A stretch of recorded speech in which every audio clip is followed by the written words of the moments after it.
OC. Viewer discretion is advised. Incoming transmission in 5, 4, 3, 2, 1. What's going on, guys? Welcome back to NXT this week on Outcasted OC. I am Reese, and this is probably the biggest episode of NXT that I'm ever going to review on this channel. Probably the best, well, certainly the most star-studded NXT that's ever been aired on WWE before. I want to get straight into it. I just want to talk about all the great things that we saw this week. But before we do, I just want to say, like the video, subscribe to the channel if you agree with anything that I say today. And if you don't, you know, like and subscribe anyway. You might agree with what I say next week. You know, screw it. We opened the show big. We opened the show with Cody Rhodes coming to the ring and announcing all the announcements that he has in store, because it's not just one announcement that he has for us this week. It's multiple. In fact, it's 3 announcements that he has. But before he starts talking, before he gets into all that important information, he has one thing to say, and that's yeet. Oh, my God. That press conference at Fastlane. Oh God! Like, I think I've watched it about 4 or 5 times. Like just because I've seen all the clips on TikTok, like all the clips on TikTok, all the clip clops. Okay, all the clips on Instagram, Reese. That's what you meant to say. That I saw. Do you know what? At the time when I was watching these the clips, or when I was actually watching it live, I didn't actually realize Cody Rhodes was drunk. I thought it was only Jay. I thought Jay had been, you know, smoking the good stuff or something, but I thought Cody Rhodes was handled it quite well. I don't know about you guys, but when I found out that they both were drunk, I was like, oh, right, okay, that's a surprising scenario. But anyway, getting into NXT, the 3 announcements that Cody Rhodes has are really, really cool. Number 1, that he is the special guest general manager. Shawn Michaels has named it the special guest general manager for tonight and tonight only. So that's interesting. What matches is he going to implement for this week and possibly next week? We will find that out. I will obviously tell you it because, you know, I'm reviewing NXT right now for you. So, you know, I've got to. That'd be pretty bad if I didn't, right? Anyway, the next announcement is obviously we've got the women's breakout tournament going on at the moment. We have also got a men's breakout tournament on the way. That's right. The men's breakout tournament is back, and I'm really happy to hear this. I love these breakout tournaments, so the more the better. One for the women. The one for the women is going really, really cool at the moment. We have got a women's breakout match tonight on NXT that I have looked and reviewed for you guys. So, you know, I can't wait to see how that one ends. And then when that ends, we've got the men's breakout tournament. So that's really, really cool to see. I'm excited to see who's going to be in that breakout tournament. I will say this, though.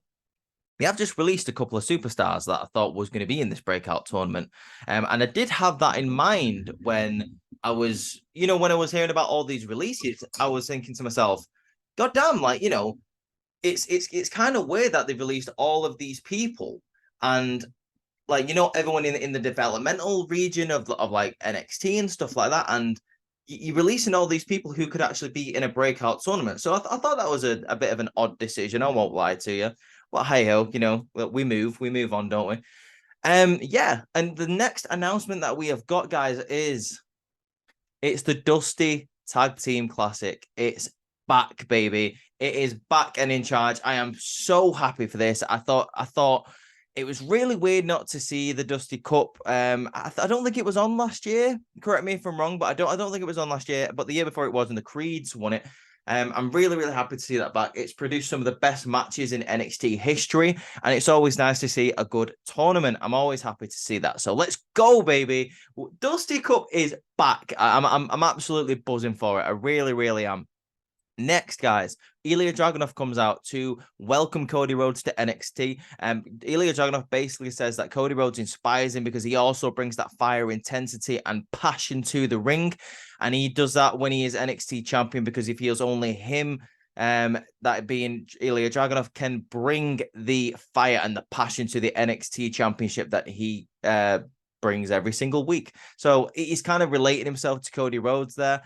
It's really nice to see Cody Rhodes in the ring with some of these NXT talent. I thought it was really, really cool. Hopefully, maybe in the future that, you know, we might get a couple of, you know, performances like from Cody Rhodes in NXT. That'd be really nice to see. I know he's a little bit busy on the main roster at the moment, obviously being one half of the Undisputed Tag Team Champions, but, you know, a man can dream. A man can dream. American dream, if you will. I didn't even mean to do that. Anyway, Dominic Mysterio comes out with Rhea Ripley, and he basically starts talking crap. He basically calls out Ilya Dragunov and requests an NXT championship match. Cody Rhodes pointing out that, so you're not willing to put your North America championship on the line? No. And Rhea Ripley says he doesn't need to put his championship on the line. He's a 2-time AA champion. He doesn't need to prove it to anyone. Ilya Dragunov accepts the match. Cody Rhodes makes the match. And also he adds a little bit of an incentive in there because he knows about the Judgment Day, because he knows what their tactics are like. They're all, all getting involved. They saw what happened to Trick Williams, the last week. So he's going to put in a special guest referee. And that special guest referee is none other than LA Knight. Yeah, in NXT. Again, NXT has LA Knight as a special guest referee in what is an already stacked show. So it's going to be great to see LA Knight. Yeah. Next, we have the first match of the night, that being Roxanne Perez versus Asuka. This is a really, really cool match. I thought it was interesting to see the dynamic in this ring with Roxanne Perez's style and Asuka's style flowing, gelling together quite well. For me, this is one of Roxanne Perez's best matches since she's been in NXT. Like you guys know, I'm not the biggest fan of Roxanne Perez, but I will give it to her. She does have some good matches sometimes. So Asuka ends this match, unfortunately for Roxanne Perez, with a spinning bat fist, spinning heel kick, and then the knockout blow for the 1, 2, 3. Like I say, great match. Go and watch it. The ending is just really, really cool. I was expecting Asuka to win. But what I wasn't expecting I'm not sure why I wasn't expecting it, to be honest with you, is Kiana James jumps Roxanne Perez afterwards, who is then jumped herself by Shotzi, who was on commentary, who had some very interesting announcements for us. So NXT Halloween Havoc. Shotzi is coming back to be the host once again, like she was last year. She is bringing someone with her, though, and that is Scarlett, as in Karrion Kross's Scarlett. Where is Karrion Kross? I don't know, but we're going to be seeing Scarlett, so that's really cool. Is Scarlett a face now? Who knows? I'm always excited for Halloween Havoc. I always think NXT has some great matches at Halloween Havoc. We have spin the wheel, make a deal matches. We always have kind of like, I'm not a fan of like Halloween street fights, but I suppose it's entertaining. People just getting pumpkins dumped on the head, I suppose. So yeah, like Shotzi is going to be the host with Scarlett at Halloween Havoc night 1 and 2. So is it going to be the case of Shotzi maybe hosts night 1, as in week 1, and then maybe Scarlett's week 2? Or are they both going to be hosting both nights together? I don't know. That's an interesting thing. We now go backstage to where Gallus and the Brawling Brutes and Tyler Bate respectively are hyping each other up for the match, because we have a pub rules match coming up next between Tyler Bate and the Brawling Brutes versus Gallus Boys on top. Let's go. This is just a hard-hitting match. Everything that you would expect from a match like this, to be honest with you. Just people just getting blasted with all kinds of weapons all over the place. It's really cool ending, to be honest with you. The match ends here where Joe Coffey brings it's a pint into the ring. He goes to hit, I believe it was Tyler Bate with it, but Pete Dunne smashes him in the face with a glass. Triple power bomb through a table for the 1, 2, 3. The Brawling Bruisers, I think, what were they called? I think they were called that's what it was. I think it was Vic Joseph who chose the Big Strong Brutes as a combination tag team for this, which I thought was really nice. Pete Dunne said to leave the whole Zen thing backstage to Tyler Bate, and he looks like he did, because this, like I say, was a really, really hard-hitting affair. I'm surprised that Gallus didn't win this match. I'm not going to lie to you. I don't think Butch and, Ridge Holland really needed the victory here. I don't really think Tyler Bate needed the victory here, but, it was a pub rules match. It's pretty much Gallus's bread and butter. So I was a bit taken back that they didn't win it, but it is what it is, I suppose. And we now go backstage to where Tegan Nox interrupts a interview where Lyra Valkyrie is talking about how she's looking forward to a match at Halloween Havoc with Becky Lynch. Obviously, on night 1, she has got a women's championship match there. Tegan Nox, obviously, after losing on Raw, shows up and basically says, is she turning heel? It basically says to Lyra Valkyria, you know, you're gonna have to wait for your NXT Championship match because I was so close to defeating Becky Lynch, and I feel like if I go again, I can really get it. So you're gonna have to wait. Lyra's like, wait. I ain't gonna wait just because you lost. You're gonna get the job done, and at Halloween Havoc, I am gonna get the job done. This leads to an announcement later on in the night where Tegan Nox and Lyra Valkyria are going to be facing each other next week. I don't know if that's going to turn into a #1 contenders match, but you know, who knows at the end of the day. Let's go to something more interesting. Let's go to the ring where John Cena is here. John Cena comes down to the ring and everyone is singing his song. I thought this was really cool. Literally, not just the da da da da, not just that bit. Like everyone is literally rapping along to his song. He gets in the ring and says, "That's the most street cred I've ever had in this 15 years of this business. So thank you very much." He is absolutely hyped to be here. He turns around and says, "Everyone talks about NXT making history, but you know, everyone talks about NXT is the future, but they don't realize that NXT is making history right now," which is an interesting thing to say. He gets interrupted by Bron Breakker, who basically comes out and like tries to punk him out, to be honest with you. Also, oh god, I'm just looking at the notes here. I nearly forgot about this. I nearly forgot about this. I thought this was very funny. So Bron Breakker comes down to the ring and like the crowd start chanting Bron Breakker sucks, but in the tune of John Cena's theme song. This kind of catches Bron Breakker off guard. He starts smiling, but Cena also kind of gets taken off guard by it as well. And he says, "That sounds really cool when the lyrics are changed. I've heard that for a long time, and it sounds great when it's not about me." I thought that was really funny because obviously people usually chant John Cena sucks. So I suppose when the shoe's on the other foot, he finds it a lot better, which I don't blame him, to be honest. Cena basically says that Bron Breakker lacks respect and he is the future of this business, but he needs to learn something about respect. And he wasn't going to come out here and tear him down, but it looks like he's going to have to do that. It basically says, "I am wishing you good luck in your match with the utmost respect." And apparently that's his way of tearing him down. I'm not sure why. Not sure why Cena said it in that way, but I don't see that as him tearing it down. I don't know. It was weird. Okay. Anyway, he holds his hands out for Bron Breakker to shake his hand. Bron Breakker punches him or hits him with the microphone. As Cena goes down, he goes to the corner, and Bron Breakker goes to the other side of the corner. He is waiting for him to get up so he can hit that massive spear on Cena. He misses the spear. Cena gets him up into the AA position, and Bron Breakker manages to slip out and get out of the ring. He points to his head and says, "I'm in Cena's head." So obviously, there's a bit of tension there heading into tonight's main event between Carmelo Hayes and Bron Breakker. I'm liking all the setup that NXT is doing for Bron Breakker. I'm liking the fact that Bron Breakker is getting a bit of a spotlight on him here. Honestly, for me, he doesn't have that much. I know I've been saying this for months, guys, but he really doesn't have that much time left in NXT, to be honest with you. I don't really see him being in NXT for like another year. I just don't understand why you would keep someone like Bron Breakker in NXT for so long, but it is what it is. We now go backstage to Tony D and Stacks have found Cody Rhodes and they suggest a match. And this is a slight dig to AEW, in my opinion, because this sounds a lot like a battle royal that they do. They say they are looking for their new #1 contenders for the tag team championship. So they suggest a tag team battle royal, 10 teams in this battle royal. If your opponent is your tag team partner is eliminated, why can't I say this sentence? If your tag team partner is eliminated, you also have to leave the ring and go to the back. When it gets down to the last 2 tag teams in that ring, the bell rings once again, and that becomes a normal tag team match. And the winner of that becomes the #1 contenders for the NXT Tag Team Championships. And Cody Rhodes says, "Wow, this has never been done before. This is innovative. This reminds me of what my father used to do, just coming up with mad concepts for matches." For me, this was like a little bit of a dig of AEW. Like, correct me if I'm wrong, but don't AEW do something similar to this? Or didn't they used to do something similar to this in the Dynamite Battle Royal? You know, the Dynamite Diamond Ring one? I thought it used to be like a Battle Royal where like the last 2 people actually wrestled for the Dynamite Diamond Ring. Correct me if I'm wrong on that. I'm pretty sure that's how it used to happen. I'm pretty sure they also have a Battle Royal where they do this as well. So obviously, WWE just twisting the knife in there.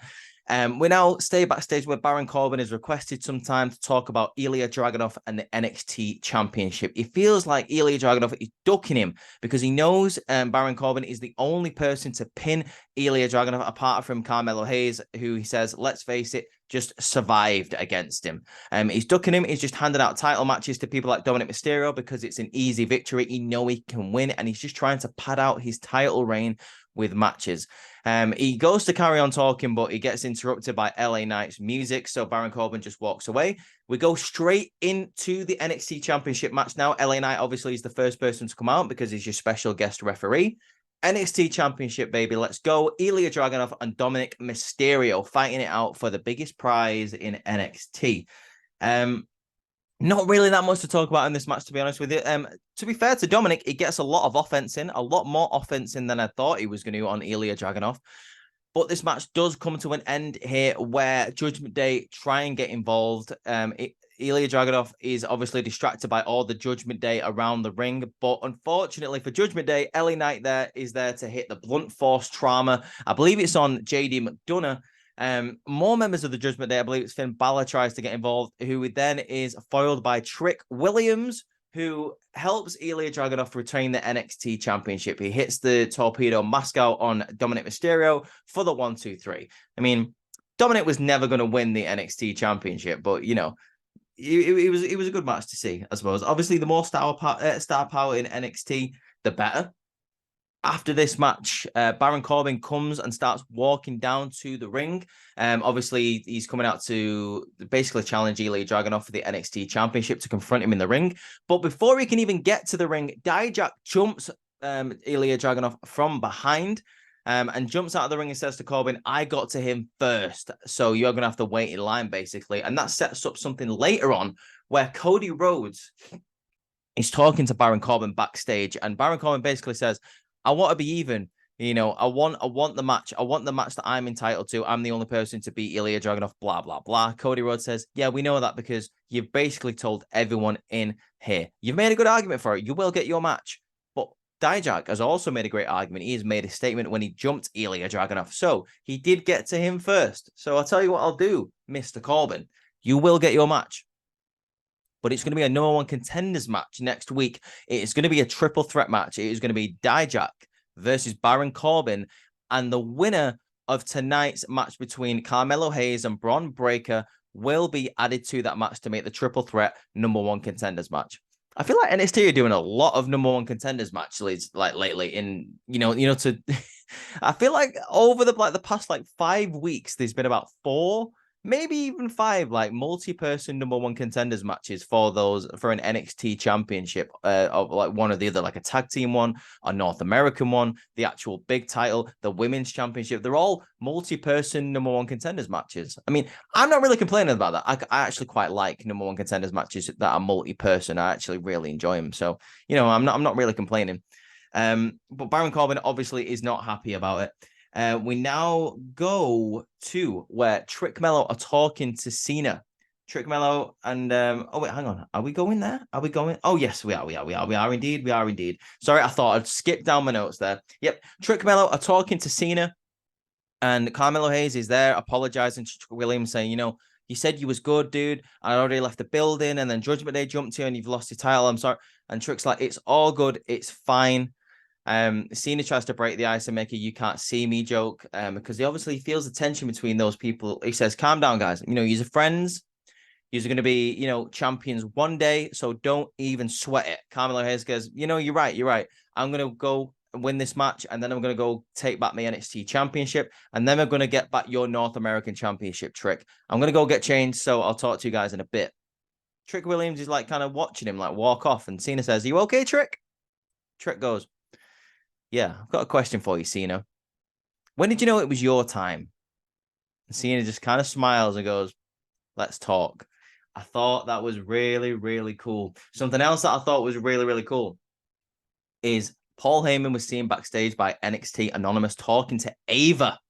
Ava, if you don't know, Ava is the daughter of Dwayne The Rock Johnson and the Hawaii family, baby, and the Maivia family. Obviously, Samoans, bloodline, is she going to be in the bloodline with Roman Reigns, Solo Sikoa, and Jimmy Uso, baby. That's possible. It's very, very possible.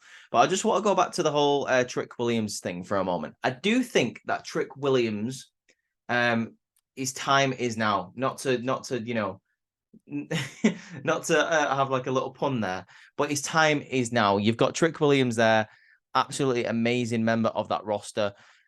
I think that it's more than due to pull the trigger on Trick Williams, and I do like the fact that I feel like NXT are kind of acknowledging that. Acknowledge me by like having him have a conversation with CENA. I thought that was really, really cool.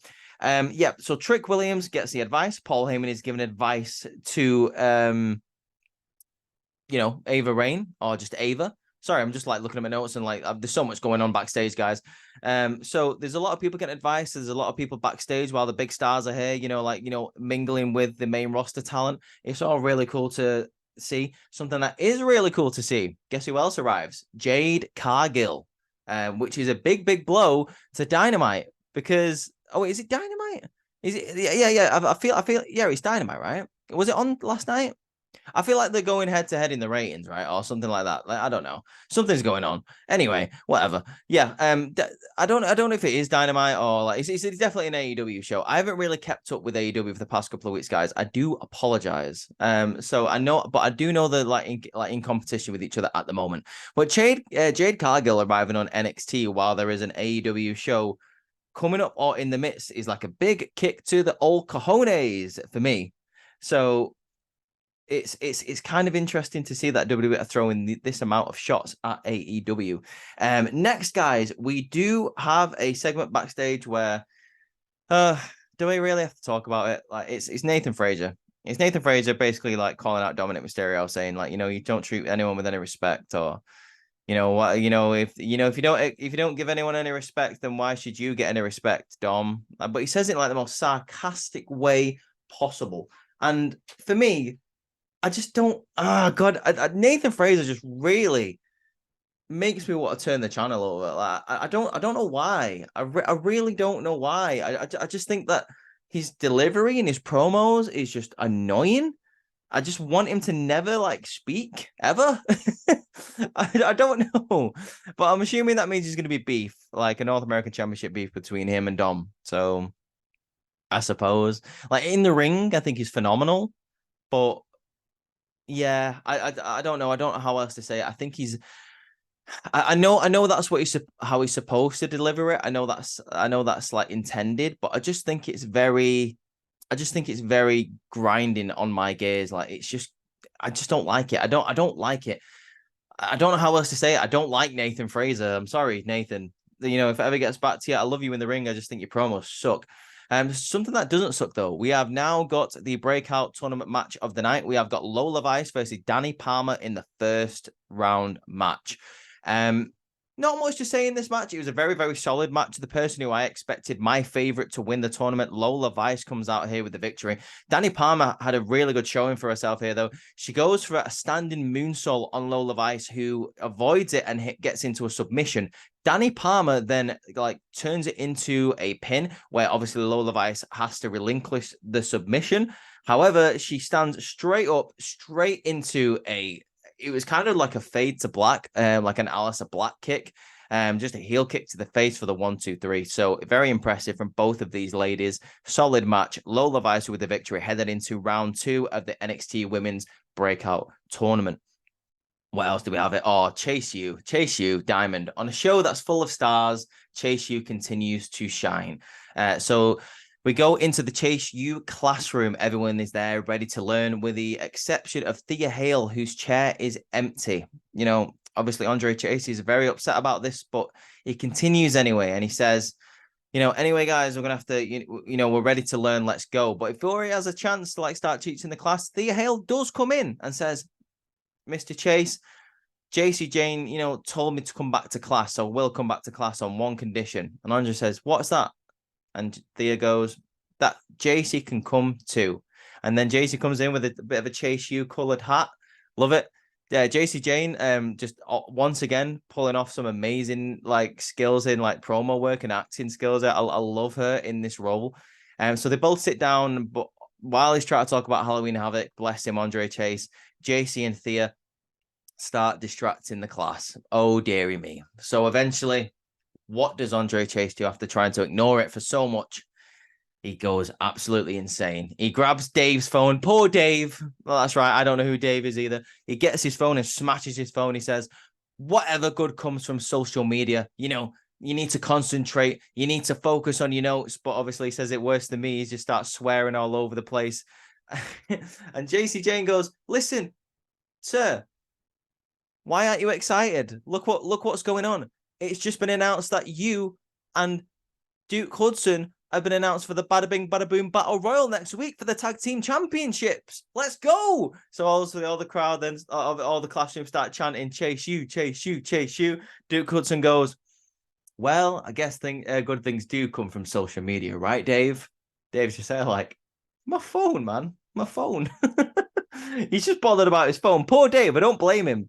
Poor Dave's phone. I don't know who he is, but I'm sad for him, okay? Paul Heyman now backstage. We go to where he is talking to Bron Breakker.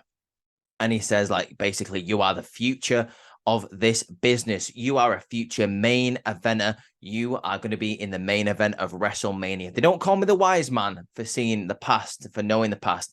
They call me the wise man for seeing the future. And you, Bron Breakker, are the future. But there's only one thing that stands in your way. Carmelo Hayes. Bron Breakker says it doesn't matter whether it's Carmelo Hayes, whether it's John Cena, he's going to break everybody who stands in his path to the main event. He walks away. Paul Heyman gets his phone out and goes, call Roman Reigns. Here we go, baby. I don't know how else to describe it except I am hyped. I'm hyped for Bron Breakker's future. I'm hyped for Ava's future. I am hyped for NXT at the moment because it just feels very special. Not just because the big stars are coming from the main roster to NXT. The fact that you've got such a crop of talent down there who are doing so many things. Like we've just talked the Chase U thing. We've talked about Trick Williams. We've talked about the NXT breakout tournament for the men's and the women. The Dusty Cup is coming up. The tag team champions are doing some great work. There is so much stuff going on in NXT. And just the fact that you've got storylines bleeding from the main roster into NXT here with Paul Heyman and CENA is really, really cool to see. I'm excited. I'm excited for the future of NXT and hopefully the part of Survivor Series this year because I would really, really love to see that. I don't know about you guys. Let me know in the comments about that if you want to see NXT a part of Survivor Series here. But before the main event, I'm just looking at my notes, and I nearly forgot about this. Asuka is just getting her ass licked, to be honest, by everybody in the NXT locker room. Everyone's going, "Oh, it was so good. You're great, Asuka." Blah blah blah. And then Tiffany Stratton just goes, "You know, I am Asuka from a dominant women's champion to another. Just let me know if you need anything, basically." But it was just a bit of a nothing segment, to be honest with you. Like, there's not much point in talking about it. What worth is talking about though is the main event, Bron Breakker versus Carmelo Hayes. Obviously, we got John Cena in Carmelo Hayes' corner. Paul Heyman announces Bron Breakker and comes down to the ring with him. We've seen this match before. Sorry, I nearly released wind on live TV. We've seen this match before. Bron Breakker versus Carmelo Hayes for the NXT Championship. So we know what these two can do. Really, really good match to end the show. This match comes to an end where Bron Breakker is dominating most of this match. I'm not going to lie. As I say, Bron Breakker is getting pushed for most of this night. He's had a great segment with John Cena. He's had a great segment backstage with Paul Heyman. He's had a great match here with Carmelo Hayes where he's got a lot of offense in. So it's really, really cool to see what they're doing with Bron Breakker. Bron Breakker goes to pick up the steel steps to drop on what I'm assuming is Carmelo Hayes' head because obviously he did it to Von Wagner. John Cena comes and grabs the steps while Paul Heyman obviously has the referee distracted because he was distracting the referee, because he wanted Bron Breakker to hit Carmelo Hayes with the steps. However, while the referee is distracted, John Cena gets the steps off of Bron and kind of like just kicks him. It's a weird angle. Yeah, so like he hits him right in I'm pretty sure it is like the gonads, man. Like he it's a really weird angle. It looks like Cena, like super face Cena, has just absolutely kicked Bron Breakker right in the balls. But whatever. Solo Sikoa the boy, comes out of absolutely nowhere and starts fighting Cena. He starts fighting him up the ramp so that Cena disappeared. While Bron Breakker is obviously down and out, like Carmelo Hayes gets him back in the ring and hits nothing but net for the victory. Carmelo Hayes beats Bron Breakker, but it's not over there because Carmelo Hayes turns right around into a spear, a brutal spear from Bron Breakker. Bron Breakker gets on the microphone and says, listen, there's only one badass here in WWE, win or loss. And, well, that was the bad thing to say, wasn't it? Because then the lights go out, you hear a gong, here comes the American badass, the Undertaker, baby. Undertaker comes down to the ring and says, listen, there's only one badass here in WWE. You're going to be a big future. You're going to be the part of WWE for a long, long time. You're going to be a big deal, but not tonight. And then he hits a choke slam on Bron Breakker. He gets on the microphone again and says, little advice. No matter how big of a dog that you are, there's always going to be a bigger dog around the corner waiting. So Undertaker pretty much puts Bron Breakker in his place. He gets Carmelo Hayes up, raises his hand. Me personally, I kind of would have wanted Bron Breakker to... I would have wanted Carmelo Hayes to also take a choke slam. I just thought that would have been funny. Just Undertaker just comes and just buries the entire the main event scene of NXT. I'm going to talk about something about NXT right now. Tonight was hyped. Tonight was really, really cool. I did have a bit of an issue with it, though. I did have a bit of an issue because what happened tonight?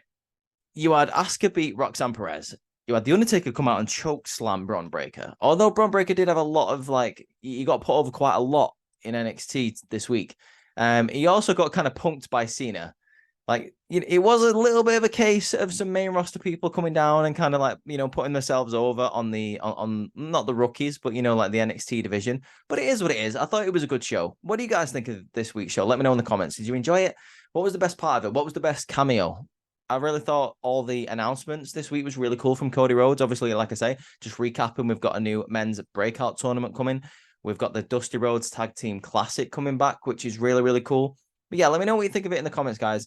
If you like this video, like I say, like the video, subscribe to the channel, go follow Outcasted on X, Twitter, Instagram, TikTok, all those places. The guys like Lauren, Courtney, Ross, G, myself, all of our individual channels are going to be in the description below if you want to go follow all of us.